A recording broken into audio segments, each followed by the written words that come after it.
Hey YouTube, Major Sporto. I'm out in the garage. As you can see, I got the heater going. And I'm gonna spend a little time today doing a simple upgrade. And that is to a Jeep Wrangler this time. What I have is I have a Jeep here.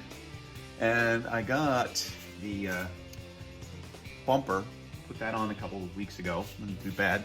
But it came with these nifty backup lights, you see? Nifty little backup lights in there. And what I want to do is I want to walk through how to install the wiring. I don't know, probably pretty basic for many, but might be a challenge for others. So what I'll do is I've already wired that one in over there, and I'll wire this one in right here so we can at least get a look at the process of wiring to our reverse light circuit. It's very simple. I'm going to use a few things. I'm going to use an electric screwdriver right here to take off the taillight, get access to the circuit that I want to use. And I'm going to use some pliers to crimp on some wire connectors, and we'll go from there. So let's get started. Okay, so what I managed to do was I managed to take the housing off. Okay, and here it is. Taillight housing is completely removed. It's 3 3/8 bolts. Very simple to get off. This, as you can see, this has never been removed before, or at least not for a while anyway. So what I have also was 4 of these little Phillips heads, which I managed to take for the lens. Okay, so as you're showing here, it's a simple housing. It has a reverse light here. Okay, here's your reverse light. And then this is your turn signal and your brake light. So it's basic. Now the wiring is through the base here. There's a grommet at the very bottom, okay? And the grommet is where the wires come in from the inside of the vehicle. And they split right here. And this powers the one, there's 2 wires. There's a green and another one, a black one, which powers the turn signals. And it powers the brake lights, or excuse me, the parking lights, which is this dual filament bulb right here. And then up here, I have my reverse light. This is the circuit we want to use. So right here, this white striped, or white wire with black stripe, right there is what we want to use for our light down here. We want to tap into that so our lights come on when we put it in reverse. And that's what my plan is. I don't want to have it on a separate circuit. So what we'll do is we'll splice into this. There's wires that came with the actual light.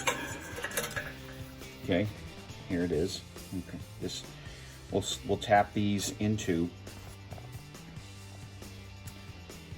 We'll tap them into the circuit here. Now the red, as you know, is for the power, and the black is for the ground. What I'll probably end up doing is I'll bring one of the wires up through here, and I'll ground the lights to one of these bolts right here. So just act as a ground. I'll decide how I'm going to handle that. But what I want to do first is I want to tap in with a Scotch connector into this circuit behind here. So let's get started. I'll show you when I'm done. Okay, so got a few things together for this exercise. As you can see, I have my stuff laid out down here. I'm going to use some of this heat shrink tubing that I got on Amazon. Okay, but it's hard to one-hand this thing, but you can get the gist. All right, different colors, different sizes. You want to use this. There we go. If you're not familiar with this, this is a tube that you put over your wire connections. All right. And what it allows you to do is, with the heat gun there, and you can use a lighter or anything else to heat it up, it shrinks and it basically waterproofs your connection. What I'm going to use is I have to make a little harness, so I'm going to use some of these butt connectors. These are just little metal tubes. Okay. And you can get these insulated as well. I like to use the heat shrink. Gives you a little more flexibility. I trust it. I can see the connection before I before I crimp it down. I mean, as I crimp it down, I can see it, and then I can put the shrink tubing over it, and then I know it's a solid connection. But what I have to do for this case is I'm gonna make a little harness and extend this wire up into here so I get more, just a little better grip in the, when I use the splicers that are right here into this wire. So I'll probably just borrow the ground or do something. I might just splice once and then put a tip on the end of the ground wire, and then thread it into one of these mounts right here so I have a good solid ground. I'll clean those threads out too. You always want to, these Jeeps are notorious for not only rust, but bad grounds. You ever see a Jeep driving down the road with like a dull yellow headlight, or you know, a headlight out, or just barely working? That's usually because the grounding is bad.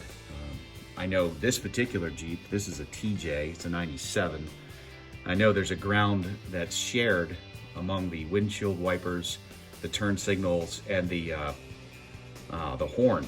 And if you don't ground that circuit, it's up by the front left of the engine compartment. If you don't ground that circuit right, then whenever you turn your turn signal on, your horns work, or your windshield wipers work, or it's really quirky.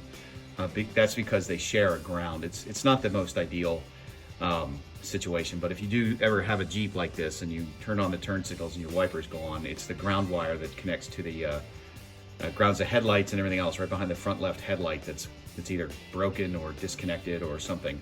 So yeah, these Jeeps are really prone to bad grounds. You can't hurt yourself by getting a couple ground straps and drilling them into the frame and connecting to the body and other things, just to get a more solid ground to the back to the battery for your electricals. Okay, back a little bit here, and just to show you what I have is I have my connections. This is my little harness, little extension. It's 14, 16 gauge wire. It's not heavy. Fortunately, these LEDs don't pull a lot of current, so I don't have to worry about wire gauge, heavier wire gauge for this. And it's easier to work with. But you can see I have the butt connectors connected. I slid the yellow tubing over that. I'm gonna put some tubing over this one, and then I'll heat it up with the heat gun over here, and it'll shrink, and I'll get a nice tight seal on there so I don't get any corrosion, and just basically protect the connection altogether. And then I'll route the wires up here, and you can see I put I put a little tip connector on here, a little eye connector, and I'm gonna use it to thread it into here so I can get a ground from the vehicle. So pretty much that's it. And then the other piece will be, the other one will splice into this wire right here. I'll find a spot for it, and I'll use one of these splices, and that will pretty much do it.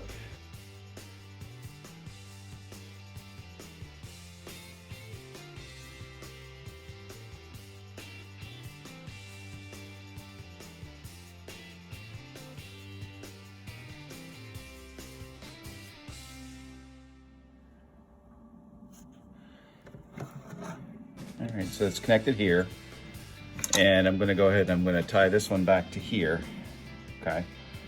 When I put the whole thing back up, I reassemble it. Remember, this, for the Jeep this year, that's a white wire with a black stripe. That's my reverse light circuit. This splices to this red wire, which goes down to my backup light, and then I'm just gonna ground it right here with the housing. So we have a common ground. But yep, we'll go ahead and put it back together and see what we have.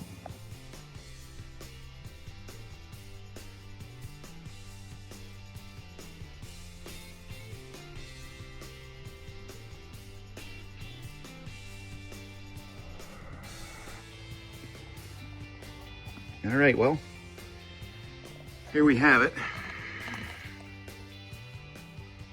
Got your fully operational backup lights tied in, each one tied independently to the reverse light circuits.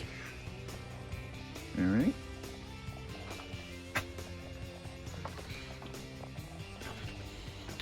I can tell you from experience, I drove it last night. It lights up right behind you when you're backing up quite well. Quite an improvement. Great for off-roading and on-roading and mall crawling and anything else you do with your Jeep. So if you get one of these bumpers with these lights, that's the best way to do it. Thanks for watching. Please like and subscribe. Sporto out.